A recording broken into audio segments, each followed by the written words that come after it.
Time for Bitch, and let me introduce our bitches for today. We've got Bernadette Marie. Thank you very much. Of course, she's a social media creator, content creator. And we've got, of course, Sharon Atwood from Brand Etiquette. Thank you very much for coming in today. Thank you very much for Nice to have me. you. And welcome back to Chris Moyer, of course, from the world of customer service, good customer service, or improving your customer service. Chris is the man to see. Thanks, very good to be back. Welcome back to all three of you. Thank you. Now, let's start with you, Chris, because you've just come back from New York and you've got something about, they've just discovered bins over there. I knew there was a reason why we went to New York City just on a recent holiday, just a month ago, really. And so here's the thing. So New York City, they have just discovered wheelie bins, the quintessential Australian thing that, you know, there's a lot to talk about. We put on our verges once a week. They've just discovered it. Well, would you be surprised at that? Because they've just discovered that Joe Biden's lost his mind. Well, I mean, here's the thing. But I mean, you've got to appreciate this. I mean, no one likes to see dirty rubbish piled up. Enough about Joe Biden. It brings Oh, sorry. Yeah, we're talking about rubbish. Donald Trump.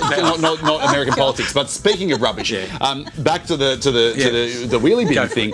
I mean, you know, at the moment they pile their bags up everywhere, and I wouldn't say it's disgusting because they've got a pretty good, good system to clean it. You've got to remember, New York City has 8.3 million people. Yep. Not to mention tourists, so it is heaving. It's an art form there. But what excites me is wheelie bins in Australia. It's like a topic. So there's the whole thing of when you put your wheelie bin out, when are you allowed to put it in someone else's wheelie bin? For instance, there's that. There's can you do ice baths in wheelie bins when you're not putting rubbish in? New York City gets ice. So the funny thing, and then we talk about cockatoos and crows and bin chickens. So what I'm finding really fascinating is not the concept of the wheelie bin for rubbish. I'm interested in how they're going to start to have that quintessential Australian thing, the lifestyle over debates of wheelie bins, alternative uses of wheelie bins. It's a thing. I must admit, I do put my rubbish in my neighbour's bin because I believe it's owned by the council. We all pay our rates. Well, once it's on the verge, correct. You can. I don't go into their house or jump their fence and throw. Of course not. But I do think that a lot of us do that. When our bin's full, our neighbour will say, yeah, go for it. Ours is empty. But it's going to be interesting to see America because the mayor apparently came out and made a big deal about they've created this new way of collecting rubbish. And we've been doing it for so long, and it's like, where have they been in America? And I think Australians are, they want to take the credit, I'm sure, but I think Australians are, we're pretty structured, we're followers, but we're pretty structured people in terms of, we follow rules. You've got to look at some things we've done in the recent years where we're good at following things, as doing the right thing. I worry in a city of 8.3 million people, when you say, I'll put it in my neighbour's bin, well, what are they going to do? Walk down the street and find a free bin? Like, I think it's going to be free for all. I don't know if it's going to work, to be honest. What do you reckon, Sharon? The big thing that gets me with this story is that they think they've invented it, which is fascinating. As you say, the cultural aspects. There's always someone in the street. They're always known as the binfluencer. Have you seen that term? That's the person that you rely on to know that it's bin day, especially around... And the right colour. And the right colour bin, and if it's two bins, or if it's the one that goes bin. around the street checking people's bins to see if you put the wrong stuff in there. Well, yeah, they start doing that. I'm going to padlock mine. So I'm definitely not the binfluencer of my street. No. I do look around and check for other people. But like you say, there's a lot of people around. I don't know that it'll be as controlled as we are. 8.3 million, you said? Yeah. That's a lot. I just remember, given the time of recording this, I got my annual, financial year thing from the council the other day, and it's a full booklet, really, on what you put in what bin, when, all of that sort of stuff. And I don't know if people take time to read it. It's complex stuff to do. I'm a skim reader, so I don't read. So are you a binfluencer? I'm not a binfluencer. I will. My talents will go to social media, but not bin. I do not know what day of the week it goes out, and I don't want that responsibility. But it's really nice to know that we can be at the forefront of this kind of, amazing feat. Yep. Normally we're always learning from Americans. Let's wish them well. They can learn from us. On their new journey with the wheelie bin. Sharon, what's your topic? Well, in the current cost of living crisis, the beacon of hope at IGA at the moment is the $8 a kilo corn silverside. I saw this on Sunrise. Obviously, someone leaked it from my media releases, but Sunrise had the story. Now, when I was a kid growing up, we used to eat a lot of corned beef. Yeah. I do it a lot. I was raised the same way. And it's funny now that my kids, though, as soon as you say to them, well, I've got the slow cooker out, oh, Mum's popping the corn silver side in, but we do have to have the buttery mashed potatoes, white pepper. It's what you eat with. Yeah, honey glazed carrot, peas and corn. So how do you cook it? Just quickly tell me how you prepare it in the long cooker. Yeah, in the slow cooker. So I do it from cold, put all the spices and things in the water. I'm very particular about the size and shape of corn silver side that I choose. So I do have to get down and I want something of a fairly uniform size. Not Put with anything before you put it in the water? No, just straight in there and all the bits and pieces that have to go in there. Is it a tough meat? Is that why you have to soften it in water? I think too, because it's corned, because it's got that in there, you're kind of cooking that out a bit, you're cooking it through, just to sort of balance the flavours out. But it also obviously makes it very tender. So the story basically talks about how, because of the cost of living, it's increased in the way of selling, and people are affordable. It's affordable for people that don't have a lot of money. And there's no waste, and as my dad will attest, it's the best sandwich the next day with a bit of tomato sauce. Definitely. Well, we spoke about this. Do you remember Spam? We used to eat that as a kid, and my mum used to buy it. We never knew it was cheap. We just used to slice it. Mum used to fry it, and we thought it was like bacon. We loved it with an egg or whatever you wanted to eat with it. Now, corned beef is something we grew up with. Yeah. But I wonder how many of you guys, I mean, let's go with you first. I actually didn't. I don't think I've actually ever tried Spam. Have you ever cooked it for your family? No, I've never cooked it and I've never tried it. But you see, I do. I used to love Silverside, and I think you've got to do what you've got to do in this economy, and also it's healthy. There's no fat. There's no fat. There's no waste. So you're all for the support of increasing the sales, eh? I am. I'm all for it. And anything you can put in a slow cooker also gets rid of your time factor. Exactly. And soon they'll come up with a recipe with one of those ovens. What do they call the? In the air fryer. Air fryer. Yeah. You can do just about anything in the air fryer. But I like this though, because you don't have to worry about wheelie bins. You put your stuff in the slow cooker. It's perfect. It's easy. I'm hearing this for the first time today, and I'm thinking, I grew up in a family with the Croatian influence, so Silverside wasn't necessarily on our menu regularly. I don't mind the taste of it, but look, I've got a young family right now. I would be, and we tried the Aldi shop, and many times still do. Whatever we can save, on the grocery bill. So I'm keen to give it a go. It's amazing, isn't it? When you talk about the foods, we grew up with tripe. And we loved it. Kids now wouldn't even touch it. My mum used to cook it beautifully with potatoes and a creamy sauce with it. Yep. And we loved it. We didn't know it was like...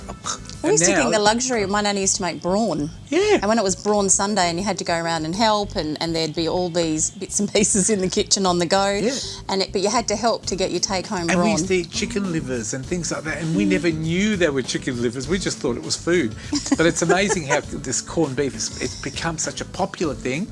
And obviously the meat sales are going up and people are buying it, so it's good. Yeah. But you know what we've been finding out as well? The other day we were cooking something and my parents came over and it was a dish that they had ordinarily cooked, that was passed down through generations. And as we're eating it, we were like, look, this is really flavoursome, but it's missing something. We're trying to figure out, what it was missing, because you're trying to continue the recipe. Yeah. Turns out we'd bought too much or too expensive a mince.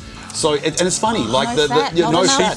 So we bought the real big, best quality mince. We think, well, why can it's not? And it's a 6-star rating. Not a 3-star. Whereas my mum's saying, she goes, no, look, you got to get the one and get the bacon with all the fat on it, because all of that stuff, adds to it. So you're right. It saves money and better flavour. Yeah, nachos. If you're going to make nachos and you want the beef needs to be the cheaper ones, there's more fat to create that beautiful, long-lasting taste. Bernadette, you've got a great story. I've got a very disgruntled customer from Coles. This is another Karen, I think. I know. Her name's actually Jade Zane. Now, she was a shopper accused of stealing at one of those self-service checkouts. This is where you scan your own food. You scan your own food, and she went to scanning she picked up the zucchini and entered the capsicum's code. How many times does that happen to all How of many us? times does that happen? Picked up the capsicum and then the zucchini. the Coles employee comes over and says, hang on a minute, you're stealing, kind of thing. And she says, who the F are you to accuse someone of stealing if you haven't seen it first? Because your little things being taken on the video, your pictures being taken on the video first. And then he's actually gone back and seen it, and he's apologised. But she posted it online, and it's gone viral. Yeah, look, she was in a bit of a raged anger in the video I saw. Yeah. Is this part of the new world? Now, you guys all work in social media and marketing and customer relations. your opinion first as a creation creator, content creator. And look, I know that those things do go viral, but then I think your morals have to come into play. You know, would you do something like that? No, I wouldn't. Even as a content creator, would you Yeah, put yourself? I wouldn't, because and this Coles is why I charge you haven't too gone much? viral. But you know, but it's just. I don't know, unless it was really unfair and they owed me a lot of money and I had to get something out. I'm just surprised how many people go to the social media rather than ring consumer protection. Sometimes it gets attention a lot quicker than going through the normal methods. But do you That's sometimes, why. and this is my opinion here, I wonder sometimes the guilty conscience, they know that the department they're going to ring or the authority they're going to complain to is going to say, you're making a mountain out of a molehill, go away and grow up. And they don't want that because in a rage, they're going to hit out at somebody. Emotional. What do you reckon, Sharon? I think exactly as you say is they think this way they're going to get some sympathy, and we've seen that backfire so many times where people have gone to the public, they've thought, hey, this isn't going to pass the pub test, put it online, and they haven't got the sympathy that they were expecting. And not judging this case either, but I think a lot of these now we're seeing are faked, they're fully orchestrated, purely for clicks, purely for views. People are baiting Would retailers. you waste your time over a zucchini? You didn't go to jail. You were apologised to. But if you get, how much traction you can get out of it, I think people are doing a lot of this now on purpose. Yep, fair enough. And what about yourself, customer service Well, expert? yeah, I work in the world of service, and here's what gets me about that article, right? I'm surprised that the staff member who usually stands lifeless on their anti-fatigue mat, staring at the ceiling that you have to wave to get them to come over. I'm surprised that the staff member actually proactively, number one, was walking around, number two, saw it, number three, actually said something, which, by the way, is refreshing, because they're actually doing something. And that's the thing. I've never thought about stealing, but you sort of sometimes, because I just can't imagine it, but I don't know, the supervision's not all there really, and I think we need more of that active service by those staff members. That way, if you scan something and need them to unlock the blip or whatever you call it, they're right there. But well, I tend to agree with you. Look, I think you're right. The customer service, they're usually young kids, and the job's not the most riveting. And I must admit, I did something the other day and it locked the machine up. And I waited, and then the lady eventually, I had to get her attention. She came over, scanned it with her card, didn't even look, just overrid the machine. And I ended up with 2 free yogurts. But I mean, that was lovely. And the point is, I'm not saying people steal stuff, but I'm saying to you that I don't think the staff at Coles would have said to her, you're a thief. I don't even think they would have even known it. I think they may have said, look, I think you scanned the wrong thing. And she probably got offended because she probably knew that she was scanning. Because I've seen people scan the cheap apples as the Granny Smith or the cheap oranges. And controls being put back in the customers, and customers are happy to have that control. So that's the thing, why was she going through there in the first place? There's always service checkouts. Coles, Woolworths and Aldi have all got the self-serve now, and they love it because no matter how much you steal, and I've been told this, they are still saving thousands and millions on salaries, and they factor that in their budget, I think. Yes. Thank you very much, all three of you. Bernadette Marie, Sharon Atwood, and of course Chris Moyer. Welcome back as well. We'll have them back on again very, very soon. Just before we go, question for you, because I think we've got about a minute or two, is that right? A couple of minutes? Joe Biden.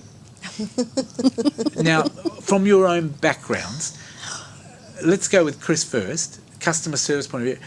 Bad, the way they've handled this, how would you have handled it? Well, I was expecting you, when you looked at me then, to call me Sharon, for instance. Yes.